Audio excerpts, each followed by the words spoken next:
بندہ آتا ہے جی کیا کرے سمجھ نہیں آئی، قرض بہت ہو گیا۔ کتنا قرض ہو گیا؟ 2 لاکھ 4 لاکھ 2 کروڑ 10 کروڑ۔ ہاں کچھ بیچارے بغیر دیکھے چھلانگ لگاتے ہیں تو اپنی ٹانگیں تڑوا بیٹھتے ہیں۔ اتنا کو قدم اٹھاؤ نا جتنا آپ سہ سکو۔ پہاڑ جتنا قرض ہو، پہاڑ کہہ رہا ہوں، اور یہاں جاننے والے ہیں وہ لوگ، علم پڑھے ہوں گے کہ پہاڑ کی ماہیت اور ساخت کیا ہوتی ہے۔ پہاڑ جتنا اوپر نظر آ رہا ہوتا ہے اس سے زیادہ نیچے بھی ہوتا ہے۔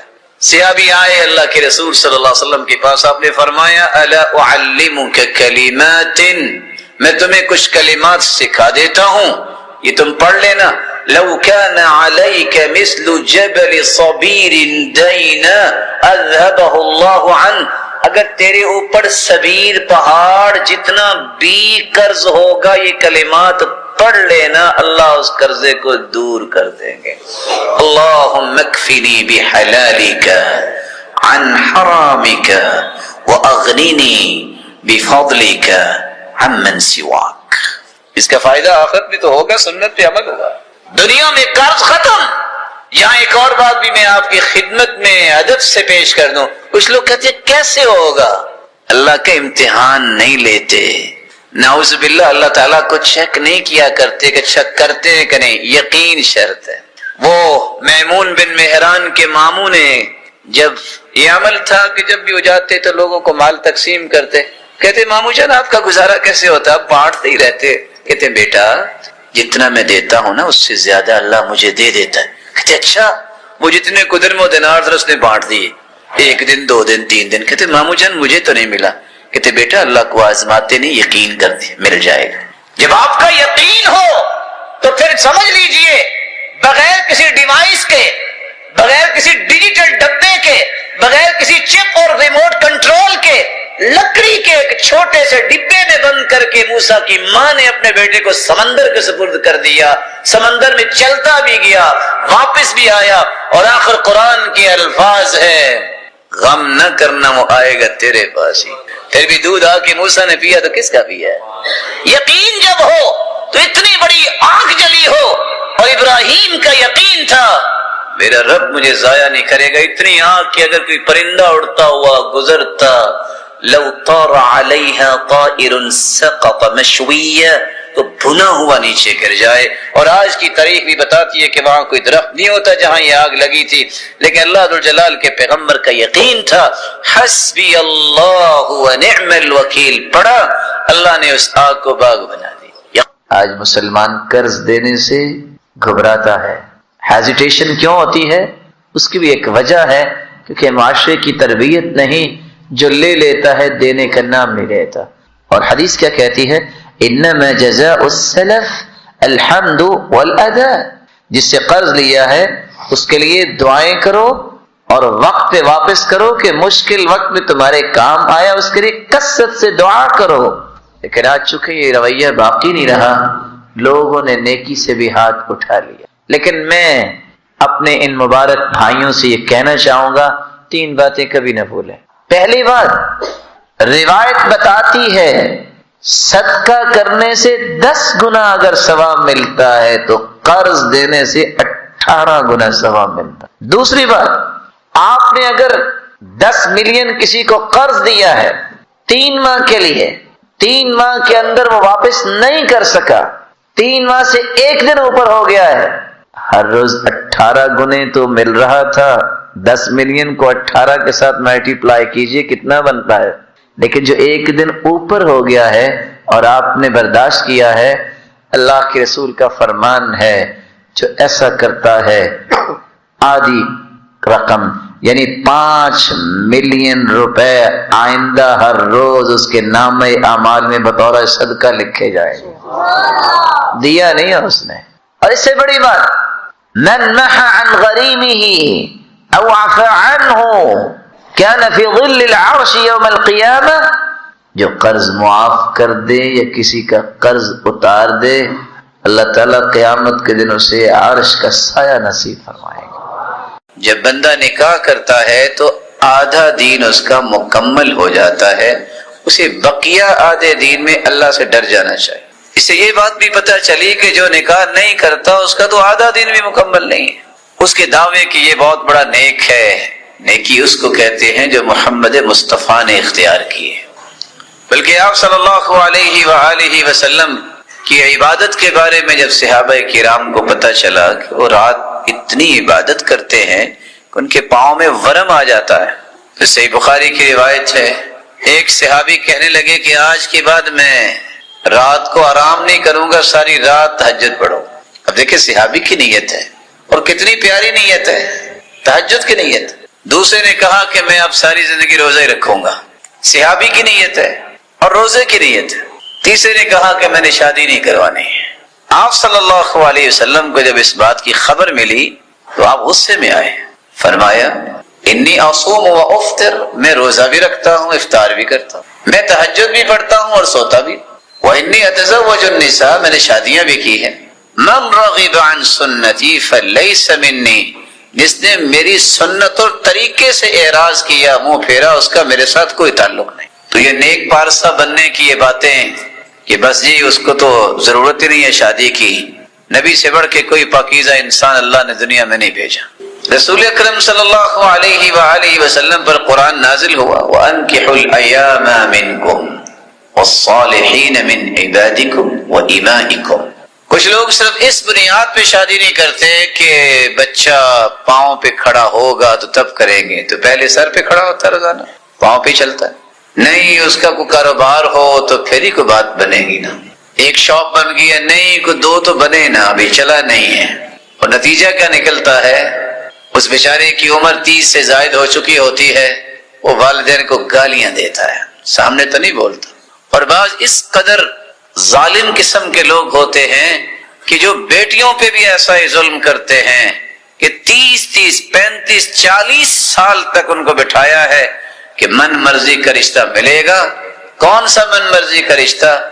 راجپوت ہے تو کہے گا میں راجپوت سے شادی کروں گا، جن بتوں کو اللہ کے رسول نے پائے حقارت سے توڑ دیا تھا، جاہلیت کے اندر جو بت تھے وہ سارے توڑ دیے تھے، اللہ کے رسول نے آج ان کو پھر زندہ کیا جاتا ہے۔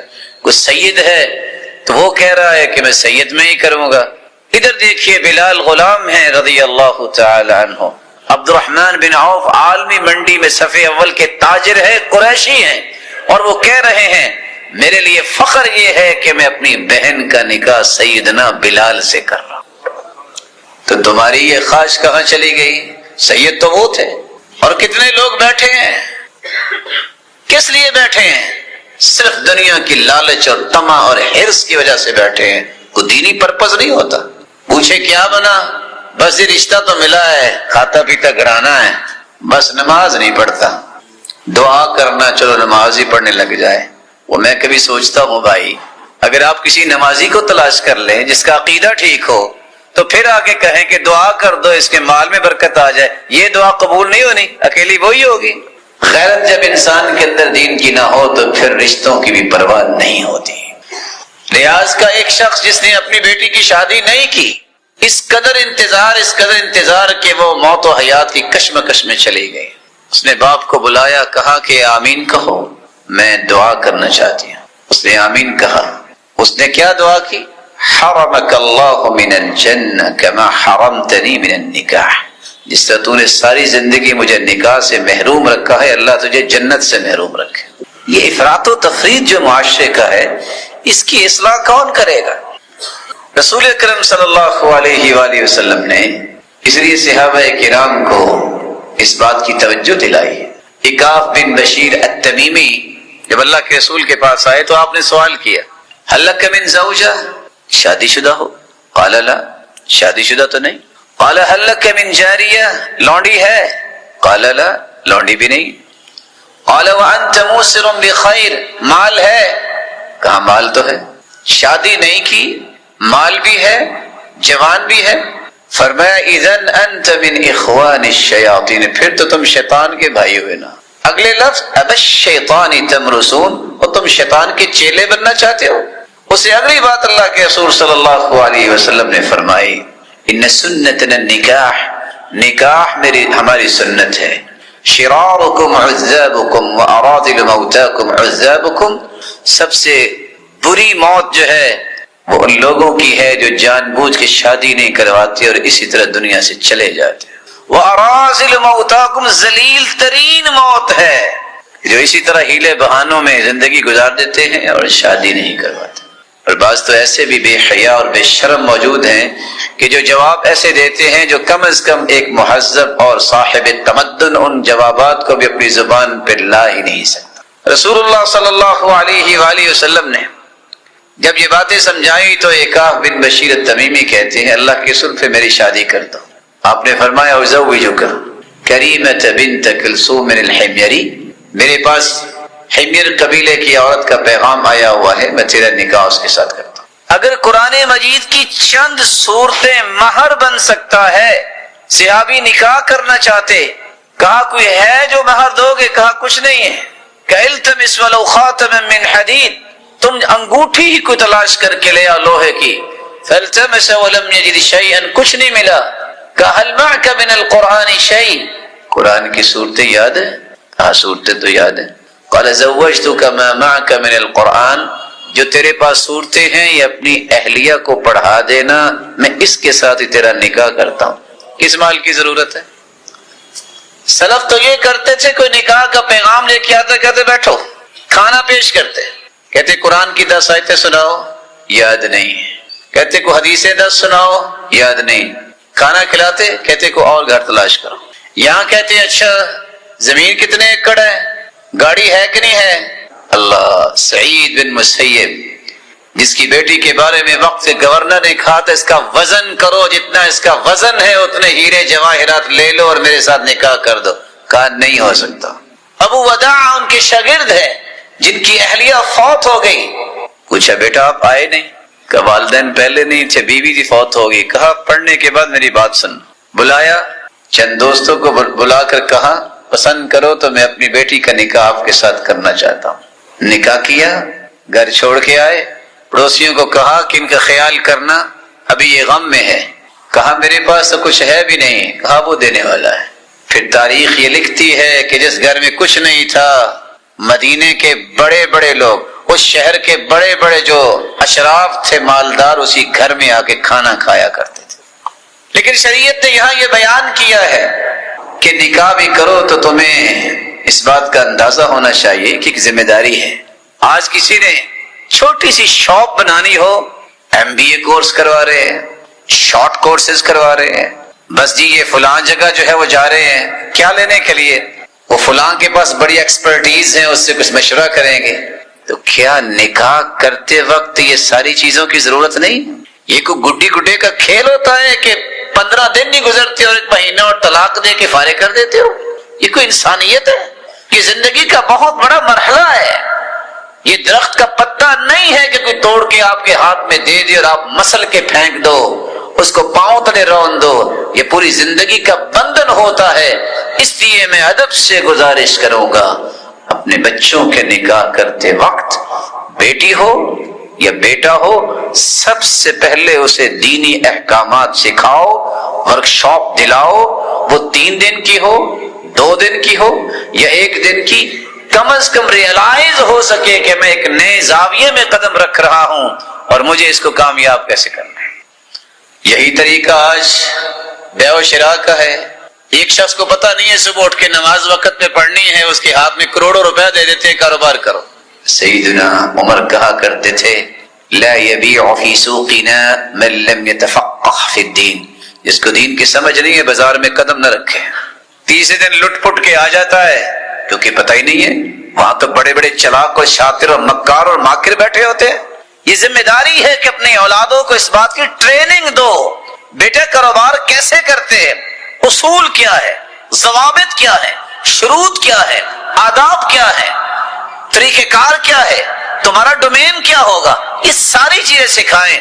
اسی طرح آپ کی ذمہ داری ہے اپنی اولاد کو یہ سمجھائیں، پہلے تم اکیلے تھے، اب تم ایک فیملی بنے ہو، اب تم نے دونوں فیملیوں کے درمیان برج کا کام دینا ہے، نہ ان کے اوپر کوئی حرف آئے نہ ان کے اوپر حرف آئے، ان دونوں خاندانوں کو عزت اور خیر کے ساتھ تم نے کیسے لے کے چلنا ہے۔ جس بندے کو یہ شعور نہیں ہے اس بندے کو سوچ لینا چاہیے کہ میں یہ قدم اٹھا رہا ہوں تو میرے سامنے کامیابی کتنی کو ہوگی۔ اسی شریعت نے کچھ مشورے پیش کیے ہیں جو میں دہرائے دیتا ہوں۔ نکاح کرتے وقت والدین کو بھی سوچنا چاہیے کہ ہم نکاح کرنا چاہتے ہیں اپنے بیٹے کا تو کس عورت کے ساتھ کریں۔ اللہ کے رسول صلی اللہ علیہ وسلم نے فرمایا کسی مومنہ عورت سے اپنے بیٹے کا نکاح کرو، اور خود بھی کرنا چاہتے ہو تو کوئی مومنہ عورت۔ لِيَتَّخِذَ أَحَدُكُمْ قَلْبًا شَاكِرًا وَلِسَانًا ذَاكِرًا وَزَوْجَةً مُؤْمِنَةً تُعِينُهُ عَلَى آخِرَتِهِ۔ کامیاب زندگی گزارنی ہے تو دل شکر کرنے والا بناؤ، زبان ذکر کرنے والی بناؤ۔ نکاح اس عورت سے کرو جو مومنہ ہو، آخرت کے معاملے میں تمہاری مددگار بن جائے۔ آپ نے فرمایا کہ لوگ 4 چیزوں کو دیکھ کے شادی کرتے ہیں، کچھ لوگ مال کو دیکھتے ہیں، کچھ حسن کو دیکھتے ہیں، کچھ خاندان کو دیکھتے ہیں، اور کچھ دین کو دیکھتے ہیں۔ تمہاری ٹاپ پریورٹی ہونی چاہیے دین۔ جب یہ ہوگا تو باقی ساری نعمتیں اللہ جلال عطا کر دیتے ہیں، لیکن اگر دین نہ ہو، دنیا جہان کا کوئی خوبصورت ہے، جمال الوجہ ما قبح النفوس کقندیل علی قبر المجوس، دنیا کا ریکارڈ قائم کرنے والا خوبصورت مرد ہے یا عورت، وہ ایسا ہی ہے۔ مجوسی کو قبر میں دفنا دو، باہر لائٹنگ کر دو، تو کیا مجوسی کی قبر میں یہ روشنی پہنچے گی؟ نہیں پہنچے۔ اگر سمجھو کہ پورے شہر سے مالدار ہے لیکن نماز نہیں پڑھتا، عقیدہ نہیں ہے، سنت سے محبت نہیں ہے، اس کے اندر انسانی اقدار نہیں ہے، کسی بڑے کا احترام کرنا نہیں جانتا، اس کو پتہ نہیں ہے کہ زندگی گزارنی کیسے ہے، سمجھ لو لا تنکحن لئیمۃ لمعیشہ تبقى اللئیمۃ والمعیشۃ تذهب۔ کسی کمینی عورت سے شادی اس لیے نہ کرو کہ اس کے پاس مال ہے، مال تو آنے جانے والا ہے، یہ کمینی کی کمینی رہ جائے گی۔ اور یہی مرد کے ساتھ عبداللہ بن مبارک، جن کے والد کو باغ کا مالی بنایا گیا، باغ کا مالک آ کے کہتا ہے کچھ پھل لاؤ، وہ پھل لے کے آئے، وہ ترش تھے، وہ کہا تمہیں پتہ نہیں ہے کہ میٹھا کون سا ہوتا ہے اور ترش کون سا؟ اس نے کہا آپ نے مجھے رکھوالی کے لیے رکھا ہوا ہے، پھل چیک کرنے کی تو آپ نے میرے ساتھ کوئی طے نہیں کیا تھا، تو میں نے تو جب سے آیا ہوں کبھی ہاتھ نہیں لگایا۔ محمدا عبده ورسوله يا أيها الذين آمنوا اتقوا الله حق تقاته ولا تموتن إلا وأنتم مسلمون يا أيها الناس اتقوا ربكم الذي خلقكم من نفس واحدة وخلق منها زوجها وبث منهما رجالا كثيرا ونساء واتقوا الله الذي تساءلون به والأرحام إن الله كان عليكم رقيبا يا أيها الذين آمنوا اتقوا الله وقولوا قولا سديدا يصلح لكم أعمالكم ويغفر لكم ذنوبكم ومن يطع الله ورسوله فقد فاز فوزا عظيما أما بعد فأعوذ بالله من الشيطان الرجيم والله يريد أن يتوب عليكم ويريد الذين يتبعون الشهوات أن تميلوا ميلا عظيما۔ اللہ عز و جلال کا بے پناہ احسان ہے جس نے ہمیں مسلمان بنایا اور ہماری رشد و ہدایت کے لیے نوشتہ ہدایت قرآن مجید کو اتارا، اور اس کی روشنی میں تربیت کرنے کے لیے سرتاج رسول محمد الرسول اللہ صلی اللہ علیہ وسلم کو ہادی و مرشد بنائے۔ جن ہستیوں نے آپ کی صحبت اور رفاقت کو پسند کیا، اللہ تعالیٰ نے رہتی دنیا تک ان صحابہ کرام کو نمونہ بھی بنایا اور ان کے ایمان کو مقیاس اور میزان اور پیمانہ بھی بنایا۔ جن اصول و ضوابط کی روشنی میں ان صحابہ نے تربیت پائی، ان میں سے ایک اصول یہ تھا کہ وہ ہر وقت اس بات پہ توجہ دیتے کہ ہمارا رب ہم سے راضی ہے کہ نہیں راضی۔ وہ دنیا کی خوشنودی، دنیا کی رضامندی کے بجائے خالق کی رضامندی اور اس کی خوشنودی حاصل کرنے کے لیے ہر وقت تیار رہتے۔ وہ جانتے تھے کہ اللہ عز و جلال کے ارادے اور مشیت کے بغیر کوئی کام نہیں ہو سکتا۔ وہ جانتے تھے کہ دنیا کا یہ سارا نظام اللہ کے فیصلے کے ساتھ ہی چل رہا ہے، یہ اللہ کا عدل ہے، یہ اللہ کے حکم کے ساتھ ہی چل رہا ہے۔ دنیا کے اندر کوئی ایسی طاقت ہے ہی نہیں جو اللہ ذوالجلال کے فیصلے کے سامنے دم مارے۔ آج کی ہماری گفتگو کا محور ایک ایسا موضوع ہے جس پہ عموماً ہماری توجہ نہیں رہتی، لیکن وہ ہماری زندگی کے لیے بہت ضروری ہے۔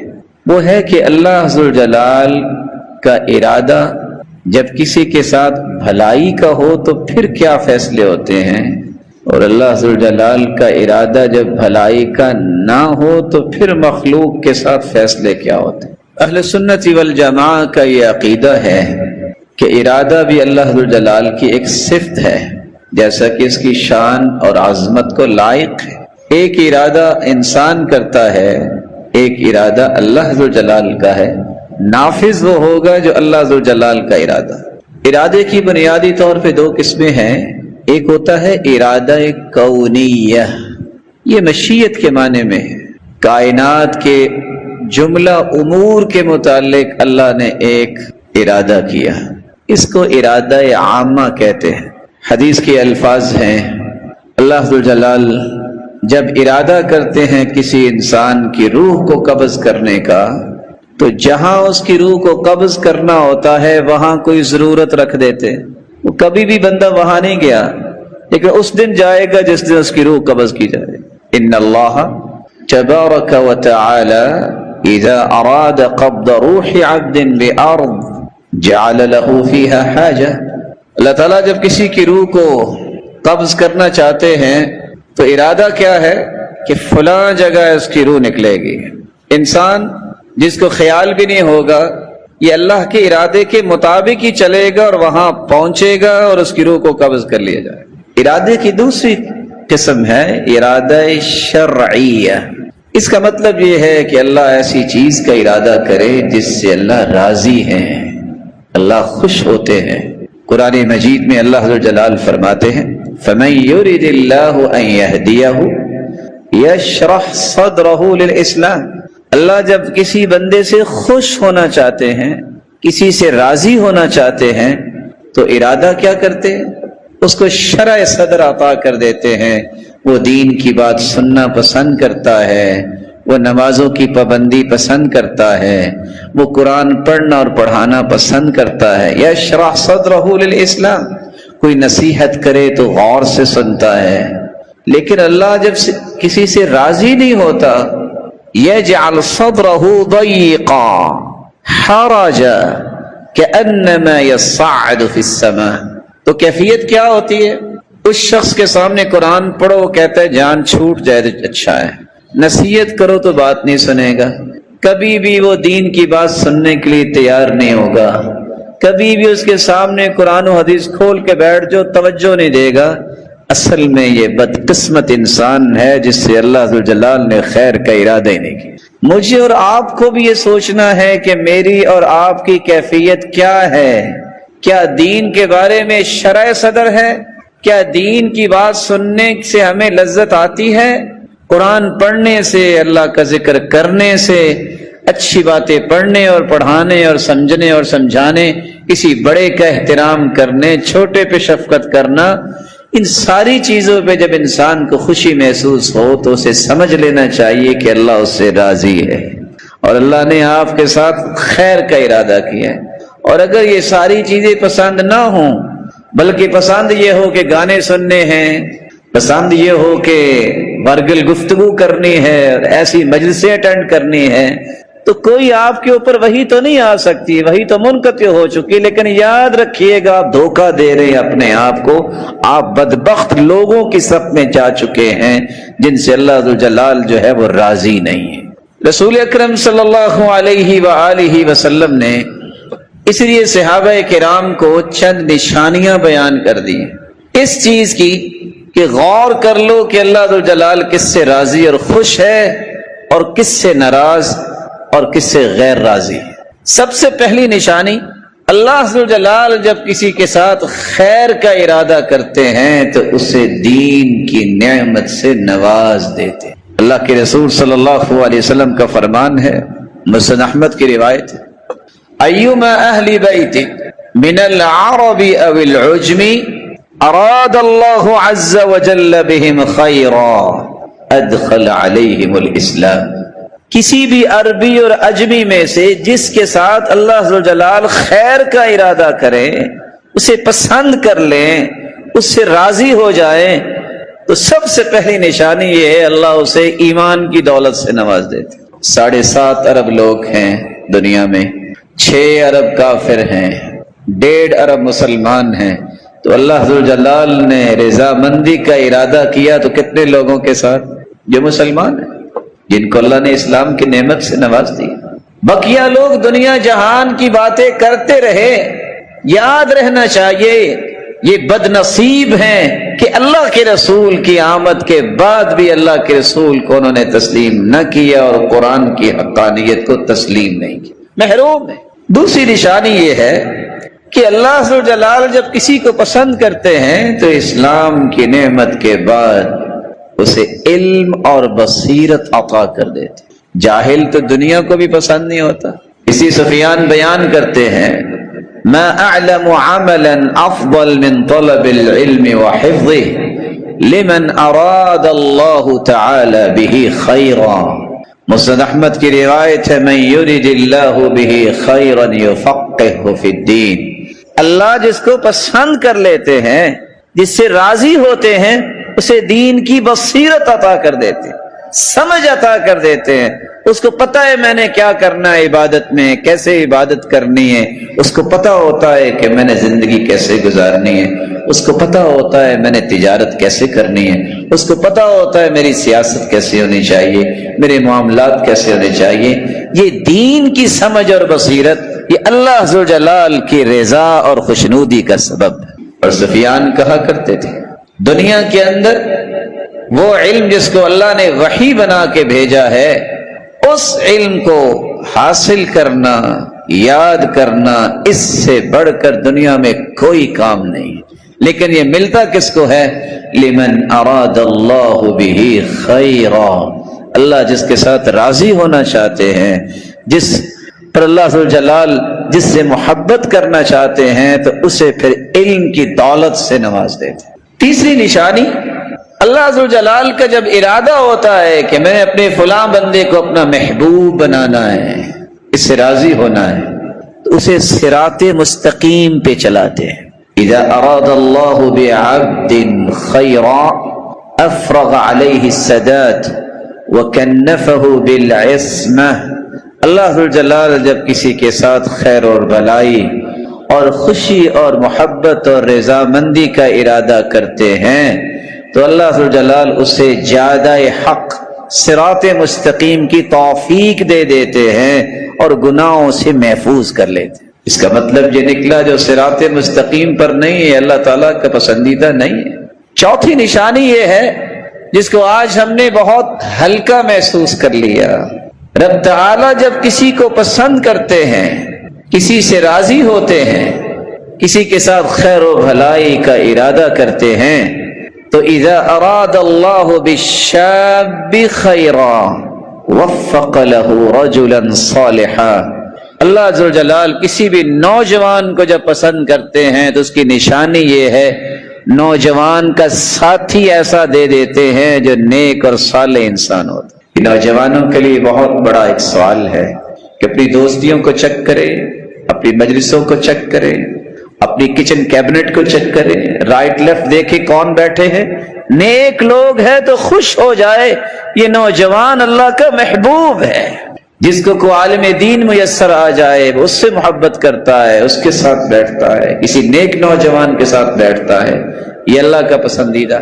اور جو بیٹھتا ہے یہ ایسے لوگوں کے ساتھ ہے جن کو نہ نماز نصیب ہے، نہ روزہ نصیب ہے، نہ خیر کی بات، وہ صرف فساد مچانا چاہتے ہیں. سمجھ لے کہ یہ اللہ ذو الجلال کے ہاں بدبخت انسان ہے. وہ اپنی کڑیل جوانی پہ ناز کرے گا تو کب تک؟ جب موت آئے گی تو ساری جوانیاں ریت بن جاتی ہیں. پانچویں نشانی، اللہ ذو الجلال جب ارادہ کرتے ہیں کسی سے محبت کا، خیر خواہی کا، کسی سے راضی ہونے کا، تو اللہ تعالیٰ اس کے وقت میں برکت ڈالتے ہیں، وقت کی حفاظت کی توفیق دے دیتے ہیں. اذا اراد اللہ بالعبد خیرا اعانہ بالوقت. ہم وقت کی قدر ہی نہیں سمجھتے. عمر بن عبدالعزیز کے پاس ایک شخص آیا کہ آؤ ذرا بیٹھ کے گپ شپ لگا لیں. انہوں نے کیا کہا؟ انہوں نے کہا اچھا تم سورج کو پکڑو، اس کو روکو تاکہ یہ نہ آگے جائے غروب ہونے کے لیے، تو میں گپ شپ لگا لیتا ہوں. وقت جو ہے الوقت کالسیف، یہ ایک تلوار ہے. لو لم تقطعه يقطعك، اگر تم اس کو اچھے طریقے سے استعمال نہیں کرو گے تو یہ تلوار تمہیں کاٹ کے رکھ دے گی. اور اللہ کے رسول کا فرمان ہے نعمتان مغبون فیہما کثیر من الناس الصحة والفراغ. دو نعمتوں کی قدر انسانیت نہیں کرتی، ایک صحت کی اور ایک وقت کی. جب وقت ضائع ہو جاتا ہے تو پھر بیٹھ کے روتا ہے. جب اللہ نے صحت دی ہوتی ہے تو کوئی کام نہیں کرتا. جب بیمار ہوتا ہے تو تب سمجھ آتی ہے کہ اس سے کھڑے ہو کے نماز بھی نہیں پڑھی جاتی، دنیا کا کوئی کام نہیں کر سکتا. ان دو نعمتوں کی قدر کرنے میں لوگ بہت دھوکہ کھاتے ہیں. چھٹی نشانی یہ ہے کہ اللہ ذو جلال جب کسی کو اپنا پسندیدہ بنانے کا ارادہ کرتے ہیں، جس سے خوش ہونا ہوتا ہے، اس کو قلبی بیداری نصیب کرتے ہیں. قلبی بیداری کیا ہے؟ اذا اراد اللہ بعبد خیرا. محمد بن سیرین بیان کرتے ہیں اللہ ذو جلال جب کسی کو پسند کر لیں، اس سے خوش ہو جائیں، اس سے راضی ہو جائیں، تو اللہ ذو جلال جعل له واعظا من قلبی، اس کے دل میں ایک واعظ و نصیحت کرنے والی کیفیت پیدا کر دیتے ہیں. دل ہی سمجھاتا ہے. نماز لیٹ ہو رہی ہے، دل ہی کہتا ہے کیا کر رہے ہو، اٹھو نماز پڑھو. دل ہی کہتا ہے کسی کو دکھ نہیں دینا، دھوکہ نہیں دینا، تم مومن ہو، جھوٹ نہیں بولنا، یہ منافقوں کا کام ہے. وہ کیا کر رہے ہو، بڑا ہے اس کا ادب کرو، چھوٹے پہ شفقت کرو. دل جو ہے اس کے اندر بیداری اللہ عطا کر دیتے ہیں. لیکن جب دل مردہ ہو جائے تو سمجھ لو کہ اللہ ذو الجلال اس کو پسند نہیں کر رہے. نہ اس کو نماز کا خیال، نہ اس کو کسی نیکی کا خیال، نہ اس کو حرام و حلال کی تمیز. یہ ایسا دل ہے جو قلب میت ہے، مردہ دل، یہ اللہ کے ہاں پسندیدہ نہیں ہے. ساتویں نشانی جس سے یہ پتہ چلتا ہے کہ اللہ ذو جلال نے محبت کا ارادہ کیا ہے.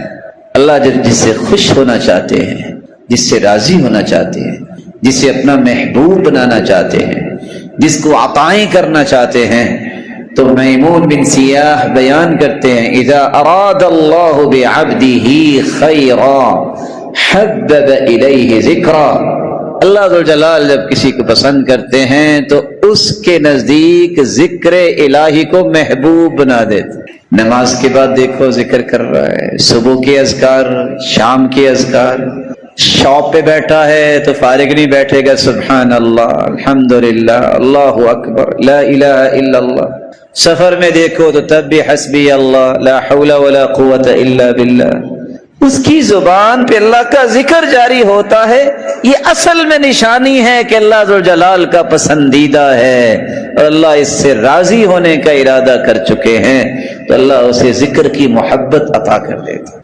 اور دنیا کے اندر انسان تذکرہ تو اس کا ہی زیادہ کرتا ہے جس سے محبت زیادہ ہوتی ہے. اسے امام غزالی کہا کرتے تھے دیکھا کرو آپ کے پاس جو بیٹھے وہ زیادہ اللہ کی بات کرتا ہے کہ مخلوق کی بات کرتا. آپ کو سمجھ آ جائے گی کہ اس کی محبت زیادہ مخلوق سے ہے کہ خالق سے. جس کے پاس 2 گھنٹے بیٹھے اس نے اللہ رسول کی بات ہی نہیں کی، وہ اسی جھنجٹوں میں لگا ہوا ہے، بس یہ اس نے یہ کہا، اس نے یہ کہا، اس نے یہ کہا. اس مسکین کو آپ کیسے کہہ سکتے ہیں کہ اس کا کوئی اللہ سے تعلق ہے؟ محمد بن عون سے کسی نے کہا تمہارے پاس بیٹھتے ہیں وہ تم بات ہی اچھی کرتے، تم کسی کا تذکرہ اور کسی کی غیبت کرتے ہی نہیں ہو، وہ تمہیں مسئلہ کیا، تم انسان نہیں ہو؟ کہتے ہیں میں نے اپنی ساری غلطیاں دور کر لی ہیں کہ اب لوگوں کی غلطیوں کا ٹھیکہ اٹھا لوں. جب میری اصلاح ہو جائے گی پھر میں لوگوں کی بھی بات کروں گا، میں تو اپنی اصلاح پہ لگا رہتا. یہ لوگ ہیں جن کو اللہ ذو جلال نے چن لیا ہوتا ہے، پیارے بنا لیا ہوتا ہے، محبوب بنا لیا ہوتا ہے.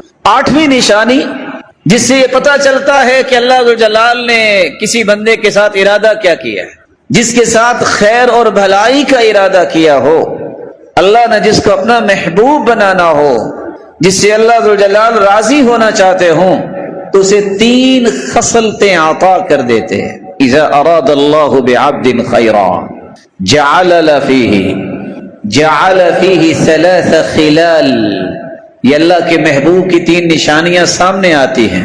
فقہ فی الدین، زہادۃ فی الدنیا، بصر بعیوبہ، دین کی گہری سمجھ اور دنیا کے اندر زہد، تقوی اور اپنے عیبوں کی پہچان اسے ہو جاتی ہے، یہ میری کمی کوتاہی ہے، اسے میں نے دور کرنا۔ اور جس بندے کو یہ ہو کہ میرے اندر کمی کوتاہی ہے ہی کوئی نہیں، اس کو سمجھ لینا چاہیے کہ وہ اللہ جلال کی رحمت سے دھتکارا ہوا ہے، وہ شیطان کی پٹری پہ چل رہا ہے، انسان ہے۔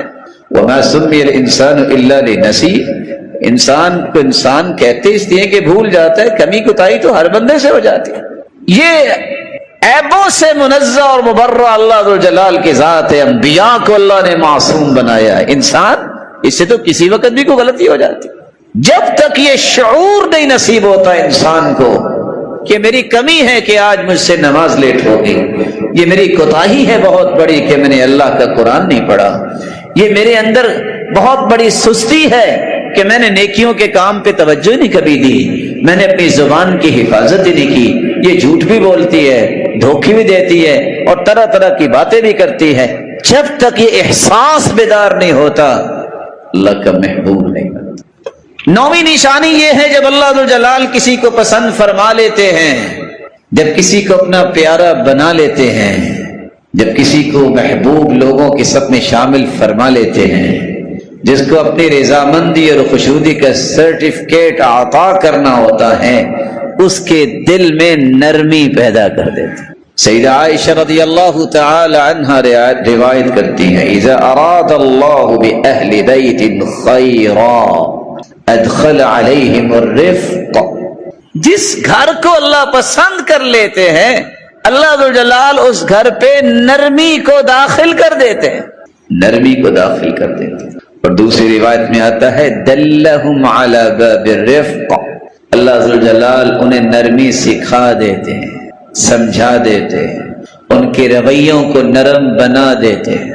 اب ایک شخص جس کے گھر سے ہر وقت لڑائی کی آوازیں آئیں، فساد اٹھے، بیوی کی مار کٹائی ہو رہی ہے، بچوں کو گالیاں دی جا رہی ہیں اور پڑوسیوں سے ہے دھینگا مشتی ہو رہی ہے، یہ بھی کہے کہ میں تو اللہ کے ہاں بڑا مقام رکھتا ہوں، یہ اس بیچارے کی بھول ہے۔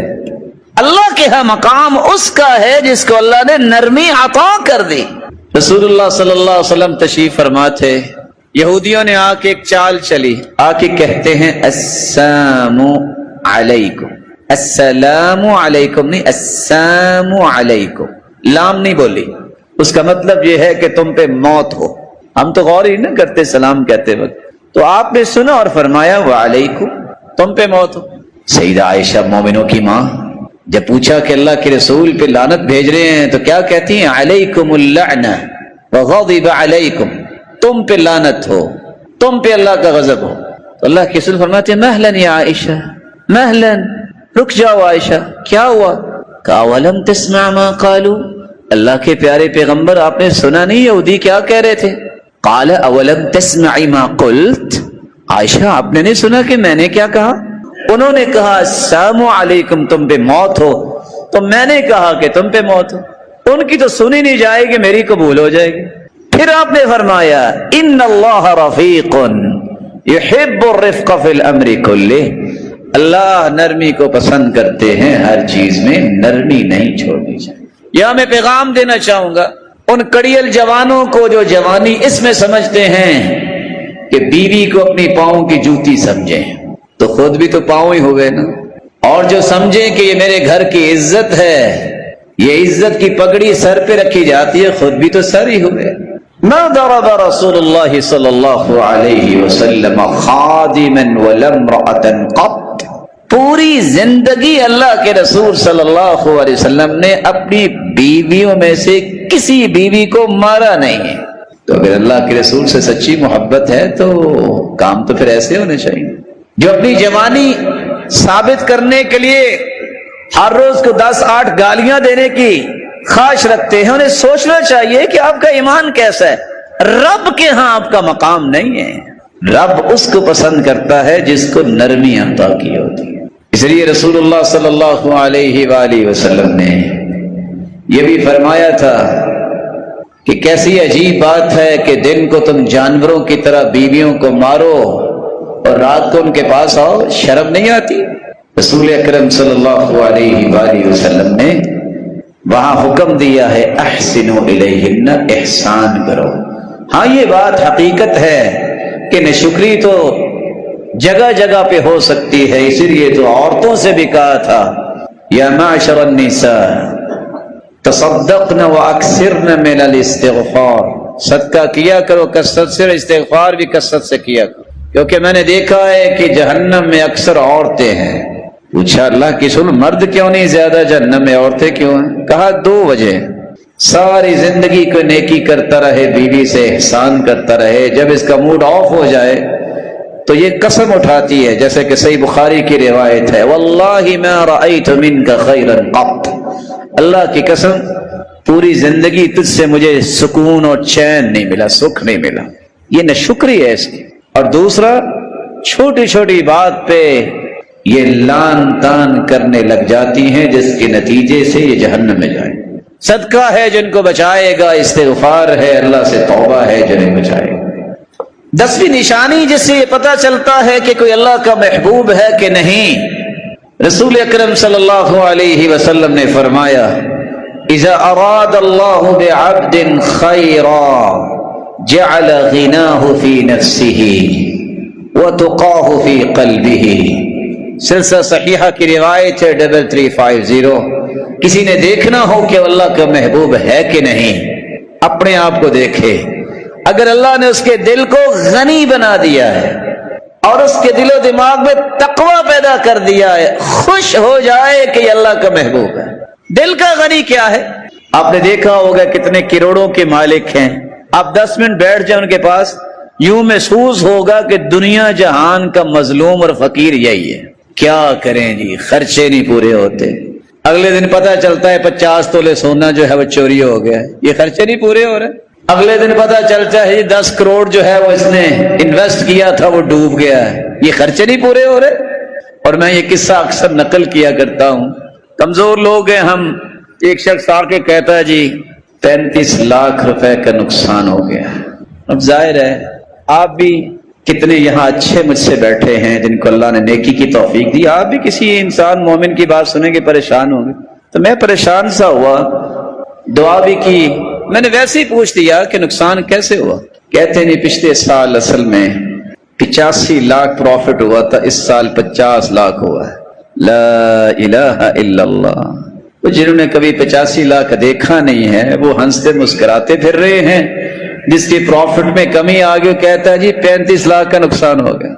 دل کے غنی بنو، کچھ ہو یا نہ ہو زبان پہ مسکراہٹ ہوتی ہے، چہرے کھلے نظر آتے ہیں۔ یہ صحابہ، تابعین، تبع تابعین، اتقیاء، صلحاء، نیک لوگوں